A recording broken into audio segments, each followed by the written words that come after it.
నాకు ఇది చాలా చాలా నచ్చే విషయం ఏంటంటే ప్రతి వారం ఇట్లా అత్తమ్మని కూర్చోబెట్టి మా ఆయన గోర్లు కట్ చేస్తూ ఉంటాడు అనమాట, క్లీన్ చేస్తూ ఉంటాడు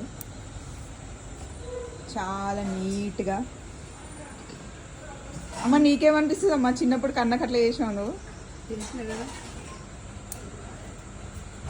చూడు నాన్న, చూడు నాన్నకి ఎంత మంచి నీట్గా కట్ చేస్తున్నాడు.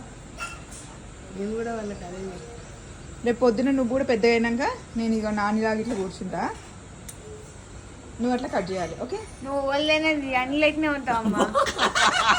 అంటే నువ్వు చెయ్యవా? చేస్తా కానీ నువ్వు ఓల్డ్ కూడా యంగ్ లాగా ఉంటావు అంటే ఇంకేందమ్మా నీకు. అసలు నా చిన్న కొడుకు నువ్వు ఓల్డ్ అయినా కూడా యంగ్గానే ఉంటావు, నేను కట్ చేయను, నువ్వే కట్ చేసుకోవాలని చెప్తున్నాడు. అంతేనా? వెరీ అన్ను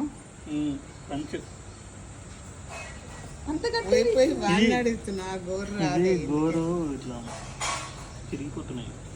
ఒక పేరెంట్కి ఇంతకన్నా ఎక్కువ హ్యాపీనెస్ ఏమి ఉండదండి. కొంచెం వాళ్ళతో టైం స్పెండ్ చేస్తూ మాట్లాడుతూ అలా తీస్తే వాళ్ళు హ్యాపీ. అమ్మ హ్యాపీ? హ్యాపీ.